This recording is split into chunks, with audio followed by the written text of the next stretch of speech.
Bro பள்ளிவாசலுக்கு போய் நோம்பு தரங்க ப்ரோ கிருட்டு கிருட்டுன்னு. அட அவ்வளவுதானப்பா, நான்லாம் எம்மதமும் சம்மதம் நினைக்கிறவன், இப்பமே கிருட்டு கிருட்டுன்னு முடிக்கிறேன் அப்படின்னு சொல்லிட்டு பைக் எடுத்துட்டு கிருட்டு கிருட்டுன்னு ஒரு 50 ரூபா பெட்ரோலை தட்டி விட்டு அப்படியே நம்ம பள்ளிவாசலுக்கு போயிட்டப்பா. நம்ம தூத்துக்குடியில இருக்கிற நம்ம பள்ளிவாசலுக்கு தான் போயிருந்தேன். அதுக்கப்புறம் பாத்தீங்கன்னா அங்க போய் செருப்பை கழட்டி போட்டு கை கால்லாம் நல்லா ஃப்ரெஷ் ஆகியாச்சு. அதுக்கப்புறம் பாத்தீங்கன்னா கிருட்டு கிருட்டுன்னு ஃபேஸ் வாஷும் பண்ணியாச்சுப்பா.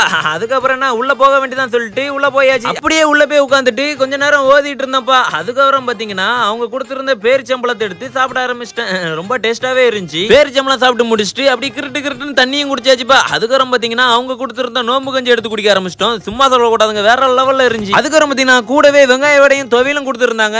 அதையும் தொட்டுக்கிட்டு சாப்பிடுறதுக்கு வேற லெவல்ல இருந்துச்சுப்பா உண்மைக்கும். அப்படியே நம்ம கிருட்டு கிருட்டுன்னு சாப்பிட்டுட்டு இருக்கும்போது நம்மளோட குட்டி ராஜ் ஃபேமிலிஸ் எல்லாம் வந்துட்டாங்க. அதுக்கப்புறம் பாத்தீங்கன்னா எஞ்சி கை கழுவ போயாச்சுங்க சாப்பிட்டு முடிச்சு. அதுக்கப்புறம் பசங்களுக்கு எல்லாம் போட்டோ எடுத்து கொடுத்துட்டு கிருட்டு கிருட்டுன்னு அதே ஸ்பாட்ல வீட்டுக்கு கிளம்பியாச்சுப்பா கிருட்டு கிருட்டுன்னு. சரிங்க, அதுக்கப்புறம் பாத்தீங்கன்னா அடுத்து என்ன பண்ணலாம் சொல்லிட்டு மறக்காம நம்ம கமெண்ட் பாக்ஸ்ல கமெண்ட் பண்ணிருங்க.